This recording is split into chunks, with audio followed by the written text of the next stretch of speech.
Hi students, welcome to Anu educational studies. 7ನೇ ತರಗತಿ ಗಣಿತ ಭಾಗ 1 ಅಧ್ಯಾಯ 3 ಬಿಂದುವಿನ ಆಚೆ ಒಂದು ಇಣುಕು ನೋಟ. ಹಿಂದಿನ ವಿಡಿಯೋದಲ್ಲಿ ನಾವು ಪೇಜ್ ನಂಬರ್ 59 ಮತ್ತು ಪೇಜ್ ನಂಬರ್ 60ರಲ್ಲಿರುವಂತಹ ಎಲ್ಲ ಪ್ರಶ್ನೆಗಳಿಗೆ ಉತ್ತರಿಸಿದ್ದೇವೆ. ಈ ವಿಡಿಯೋದಲ್ಲಿ ಪೇಜ್ ನಂಬರ್ 61 ಮತ್ತು ಪೇಜ್ ನಂಬರ್ 62ರಲ್ಲಿರುವಂತಹ ಎಲ್ಲ ಪ್ರಶ್ನೆಗಳಿಗೆ ಉತ್ತರಿಸೋಣ. ಪೇಜ್ ನಂಬರ್ 61ಅನ್ನು ನೋಡಿ.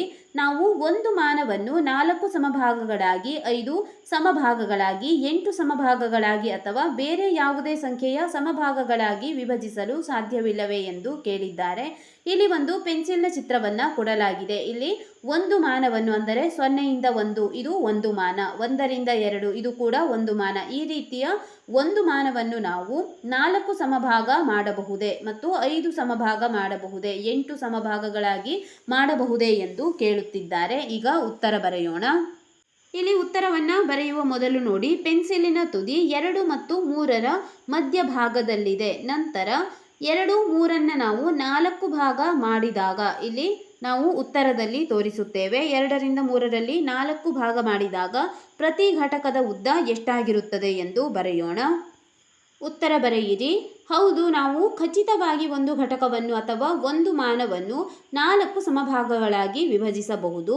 ಇಲ್ಲಿ ನೋಡಿ, ಒಂದು ಚಿತ್ರವನ್ನು ತೋರಿಸಿದ್ದೇವೆ. ಇಲ್ಲಿ ಪುಸ್ತಕದಲ್ಲಿರುವಂತಹ ಚಿತ್ರವನ್ನು ನಾವು ಈ ರೀತಿಯಾಗಿ ಬಿಡಿಸಿದ್ದೇವೆ. 2ರಿಂದ 3 ಒಂದು ಮಾನವಾಗಿದೆ, ಅಂದರೆ 0ಯಿಂದ 1 ಇದೊಂದು ಮಾನ, 1ರಿಂದ 2 ಮತ್ತು 2ರಿಂದ 3, 2ರಿಂದ 3 ಮಾನವನ್ನು ನಾವು ತೆಗೆದುಕೊಂಡಿದ್ದೇವೆ. ಇಲ್ಲಿ ಈ ಮಾನವನ್ನು ನಾವು ಅಂದರೆ ಈ ಒಂದು ಮಾನವನ್ನು 4 ಸಮಭಾಗಗಳಾಗಿ ಮಾಡಿ ತೋರಿಸಿದ್ದೇವೆ. ನೋಡಿ, ಮಧ್ಯದಲ್ಲಿ ನಾವು 4 ಭಾಗ ಮಾಡಿದ್ದೇವೆ. 2ರಿಂದ 2 ಮತ್ತು 4ನೇಯ 1, 2, 4ನೇಯ 2, 2, 4ನೇಯ 3 ಮತ್ತು ಇಲ್ಲಿ 3 ಬಂದಿದೆ. 3 ಎಂದರೆ ಈ ಸ್ಥಾನದಲ್ಲಿ 2 ಬಿಂದು 4ನೇಯ 4 ಬರುತ್ತದೆ. 2 ಮತ್ತು 4ನೇಯ 4, 4ನೇಯ 4 ಎಂದರೆ 1, 2 + 1 3 ಆಗುತ್ತದೆ. ಆದ್ದರಿಂದ ನಾವು ಇಲ್ಲಿ 4 ಭಾಗ ಮಾಡಿರುವ ಸಲುವಾಗಿ 4ನೇಯ 1, 4ನೇಯ 2, 4ನೇಯ 3 ಈ ರೀತಿಯಾಗಿ ತೆಗೆದುಕೊಂಡಿದ್ದೇವೆ. 4ನೇಯ 4 ಬಂದಾಗ 3 ಬರುತ್ತದೆ. ಇಲ್ಲಿ ನೋಡಿ, ಈ ಮಾಪಕದಲ್ಲಿ ಅಳತೆ ಮಾಡಿರುವ ಉದ್ದವು 2 ಮತ್ತು 4ನೇಯ 2 ಘಟಕಗಳಾಗಿರಬಹುದು ಎಂದು ಬರೆದಿದ್ದೇವೆ. ಇಲ್ಲಿ ನೀವು ಪುಸ್ತಕದಲ್ಲಿನ ಚಿತ್ರದಲ್ಲಿ ನೋಡಬಹುದು. 2 ಮತ್ತು 3ರ ಮಧ್ಯದಲ್ಲಿ ಪೆನ್ಸಿಲ್ ತುದಿಯ ಚಿತ್ರವನ್ನು ತೋರಿಸಿದ್ದಾರೆ. ನಾವು ಘಟಕವನ್ನು 4 ಸಮಭಾಗಗಳಾಗಿ ಮಾಡಿದಾಗ ಮೊದಲನೇ ಘಟಕದಲ್ಲಿ ನೋಡಿ 2.4ನೇಯ 1 ಮತ್ತು 2 ಇದೆ ಹಿಂದೆ. ನಂತರ 2.4ನೇಯ 2 ಮಧ್ಯ ಬಂದಿದೆ. ಇಲ್ಲಿ ಪೆನ್ಸಿಲ್ನ ತುದಿ ಕೂಡ ಮಧ್ಯದಲ್ಲಿ ಬಂದಿರುವುದರಿಂದ ನಾವು ಈ ಘಟಕದ ಉದ್ದ ಅಂದರೆ ಈ ಪೆನ್ಸಿಲ್ನ ಉದ್ದ ಅಥವಾ ಮಾಪಕದಲ್ಲಿ ಅಳತೆ ಮಾಡಿದ ಉದ್ದವನ್ನು 2.4ನೇಯ 2 ಘಟಕ ಎಂದು ತೆಗೆದುಕೊಳ್ಳಬಹುದು. ಇಲ್ಲಿ ಪೆನ್ಸಿಲ್ನ ತುದಿಯ ಉದ್ದವನ್ನು ನಾವು ಬರೆದಿದ್ದೇವೆ. 2.4ನೇಯ 2 ಘಟಕಗಳಾಗಿರಬಹುದು. ಈ ರೀತಿಯಾಗಿ ಬರೆದುಕೊಳ್ಳಿ. ಇಲ್ಲಿ ಮುಂದೆ ಕೂಡ ಅದೇ ರೀತಿಯಾಗಿ ಹೇಳಿದ್ದಾರೆ. ನೋಡಿ, ಹೌದು ಇದು ಸಾಧ್ಯ. ಮುಂದಿನ ಉದಾಹರಣೆಯು ಏಕಮಾನವನ್ನು 10 ಸಮಭಾಗಗಳಾಗಿ ವಿಭಜಿಸಿ ಮತ್ತು ಏಕಮಾನವನ್ನು 4 ಸಮಭಾಗಗಳಾಗಿ ವಿಭಜಿಸಿ ಒಂದೇ ಉದ್ದವನ್ನು ಹೇಗೆ ಪ್ರತಿನಿಧಿಸಲಾಗುತ್ತದೆ ಎಂಬುದನ್ನು ಹೋಲಿಸುತ್ತದೆ. ಇಲ್ಲಿ ಚಿತ್ರಗಳಲ್ಲೂ ಕೂಡ ನಿಮಗೆ ಬಿಡಿಸಿ ತೋರಿಸಿದ್ದಾರೆ, ನೋಡಿಕೊಳ್ಳಿ.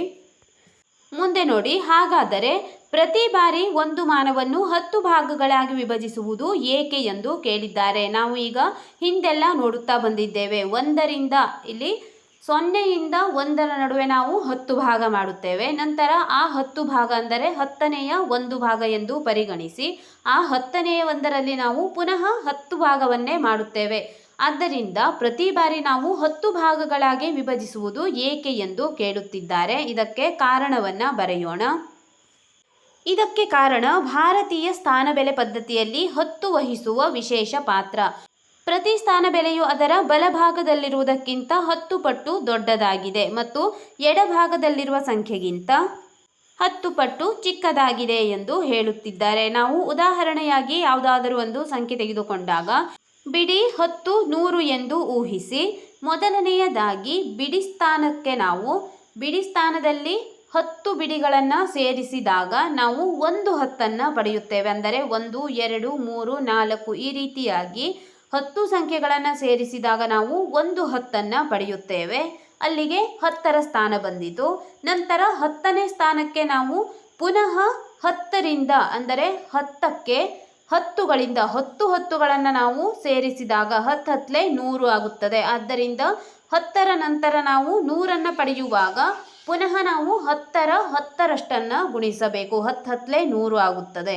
100ರ ನಂತರದ ಸ್ಥಾನ ಎಂದರೆ ಸಾವಿರದ ಸ್ಥಾನ. 100ಕ್ಕೆ ನಾವು 10ರಿಂದ ಗುಣಿಸಿದಾಗ 1000ವನ್ನು ಪಡೆಯುತ್ತೇವೆ. ಅದೇ ರೀತಿ 1000ದ ನಂತರದ ಸ್ಥಾನ 10,000. 1000ಕ್ಕೆ 10ರಿಂದ ಗುಣಿಸಿದಾಗ 10,000ವನ್ನು ಪಡೆಯುತ್ತೇವೆ. ಇದು 10ರ ಮಹತ್ವದ ಪಾತ್ರ. ಆದ್ದರಿಂದ ನಾವು ಯಾವುದೇ ಸಂಖ್ಯೆಯನ್ನು ವಿಭಜಿಸುವಂತಹ ಸಂದರ್ಭದಲ್ಲಿ 10ರಿಂದಲೇ ನಾವು ವಿಭಜಿಸುತ್ತಾ ಹೋಗುತ್ತೇವೆ. ಇದು 10 ಸ್ಥಾನ ಬೆಲೆಯಲ್ಲಿ ಹೊಂದಿರುವಂತಹ ವಿಶೇಷ ಪಾತ್ರ ಎಂದು ನಾವು ಬರೆದಿದ್ದೇವೆ. ಇಲ್ಲಿ ಬರೆದುಕೊಳ್ಳಿ. 10 ಬಿಡಿಗಳಿಂದ 1 10 ಆಗುತ್ತದೆ. 10 10ಗಳಿಂದ 1 100 ಆಗುತ್ತದೆ. 10 100ಗಳಿಂದ 1 1000 ಆಗುತ್ತದೆ. ಈ ರೀತಿಯಾಗಿ ನಾವು ಬರೆದು ತೋರಿಸಿದ್ದೇವೆ. ಇಲ್ಲಿ ನೋಡಿ, ಅದನ್ನೇ ಕೊಟ್ಟಿದ್ದಾರೆ ಚಿತ್ರದಲ್ಲಿ.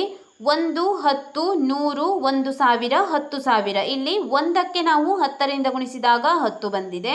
10ಕ್ಕೆ ಪುನಃ 10ರಿಂದ ಗುಣಿಸಿದಾಗ 100 ಪಡೆದಿದ್ದೇವೆ. 100ಕ್ಕೆ 10ರಿಂದ ಗುಣಿಸಿದಾಗ 1000. 1000ಕ್ಕೆ 10ರಿಂದ ಗುಣಿಸಿದಾಗ 10,000. ಈ ರೀತಿಯಾಗಿ ನಾವು ಪ್ರತಿಯೊಂದು ಸ್ಥಾನ ಬೆಲೆ ಹೆಚ್ಚಾಗುತ್ತಾ ಹೋದಂತೆ 10ನ್ನೇ ಗುಣಿಸುತ್ತಾ ಹೋಗಿದ್ದೇವೆ. ಆದ್ದರಿಂದ ನಾವು ಯಾವುದೇ ಸಂಖ್ಯೆಯನ್ನು ವಿಭಜಿಸುವಂತಹ ಸಂದರ್ಭದಲ್ಲೂ ಕೂಡ 10 ಭಾಗಗಳಾಗಿ ವಿಭಜಿಸಬೇಕಾಗಿದೆ.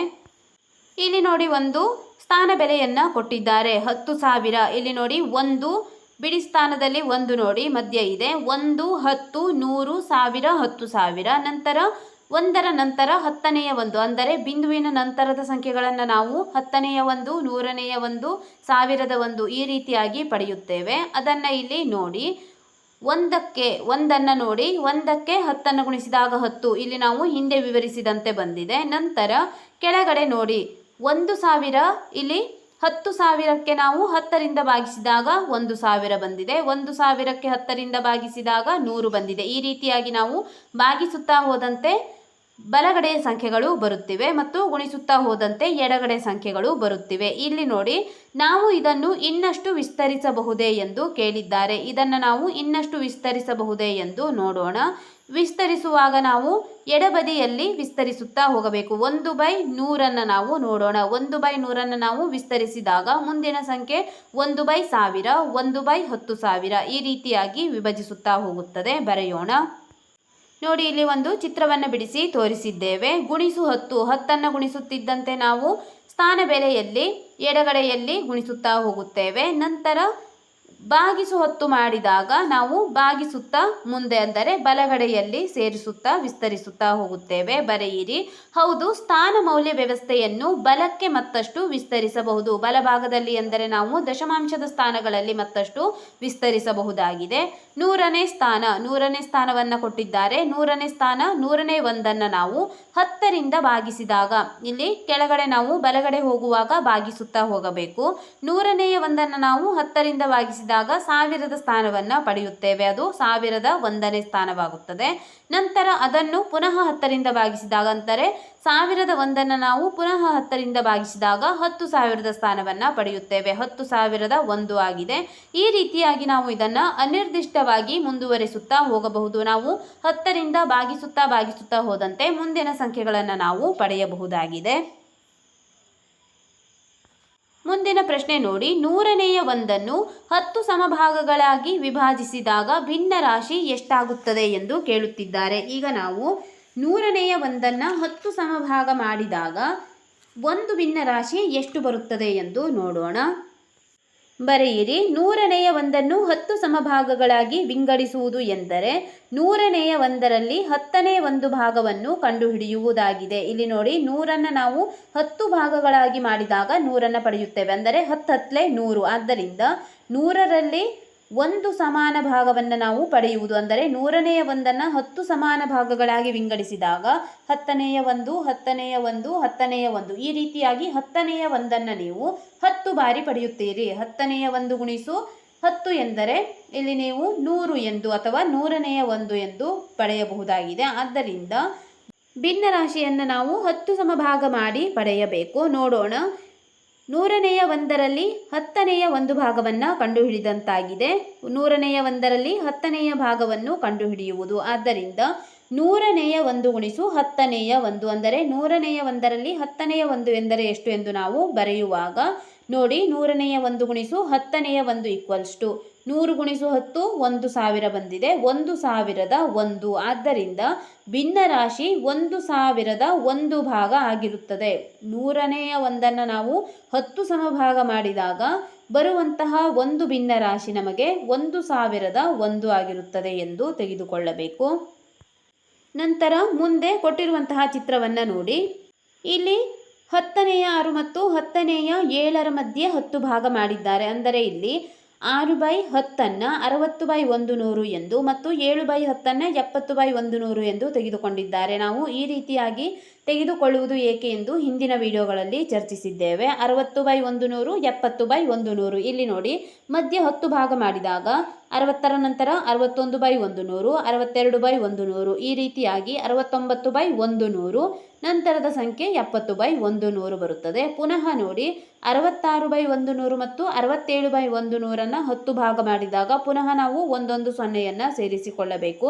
66 ಇರುವುದು 660 ಆಗುತ್ತದೆ, 100 ಇರುವುದು 1000, 67 670 ಮತ್ತು 100 1000ವಾಗಿದೆ. ಈಗ 660ರ ನಂತರದ ಸಂಖ್ಯೆ 661/1000, 662/1000 ಈ ರೀತಿ ಮುಂದುವರಿಸಿ 669/1000, ಕೊನೆಯ ಸಂಖ್ಯೆ 670/1000 ಈ ರೀತಿಯಾಗಿ ನಾವು ಎಷ್ಟು ಬೇಕಾದರೂ ಸಂಖ್ಯೆಗಳನ್ನು ವಿಭಜಿಸುತ್ತಾ ಹೋಗಬಹುದಾಗಿದೆ. ಈ ವಿಡಿಯೋದಲ್ಲಿ ನಾವು ಪೇಜ್ ನಂಬರ್ 61 ಮತ್ತು ಪೇಜ್ ನಂಬರ್ 62ರಲ್ಲಿರುವಂತಹ ಎಲ್ಲ ಪ್ರಶ್ನೆಗಳಿಗೆ ಉತ್ತರಿಸಿದ್ದೇವೆ. ಮುಂದಿನ ವಿಡಿಯೋದಲ್ಲಿ ಪೇಜ್ ನಂಬರ್ 63ರಲ್ಲಿರುವಂತಹ ಎಲ್ಲ ಪ್ರಶ್ನೆಗಳಿಗೆ ಉತ್ತರಿಸೋಣ. ನಮ್ಮ ಅನು ಎಜುಕೇಷನಲ್ ಸ್ಟಡೀಸ್ನಲ್ಲಿ 7ನೇ ತರಗತಿ ಗಣಿತ ಭಾಗ 1ರ ಎಲ್ಲ ಪಾಠಗಳ ಅಭ್ಯಾಸದ ಪ್ರಶ್ನೋತ್ತರಗಳನ್ನು ಬಿಡಿಸಲಾಗುವುದು. ನೀವು ಎಲ್ಲ ಪಾಠಗಳ ಅಭ್ಯಾಸದ ಪ್ರಶ್ನೋತ್ತರಗಳಿಗಾಗಿ ನಮ್ಮ ಚಾನಲ್ನ ಪ್ಲೇಲಿಸ್ಟ್ 7ನೇ ತರಗತಿ ಗಣಿತ ಭಾಗ 1 ಅಭ್ಯಾಸ ಪ್ರಶ್ನೋತ್ತರಗಳು ಇದನ್ನು ಗಮನಿಸಬಹುದಾಗಿದೆ.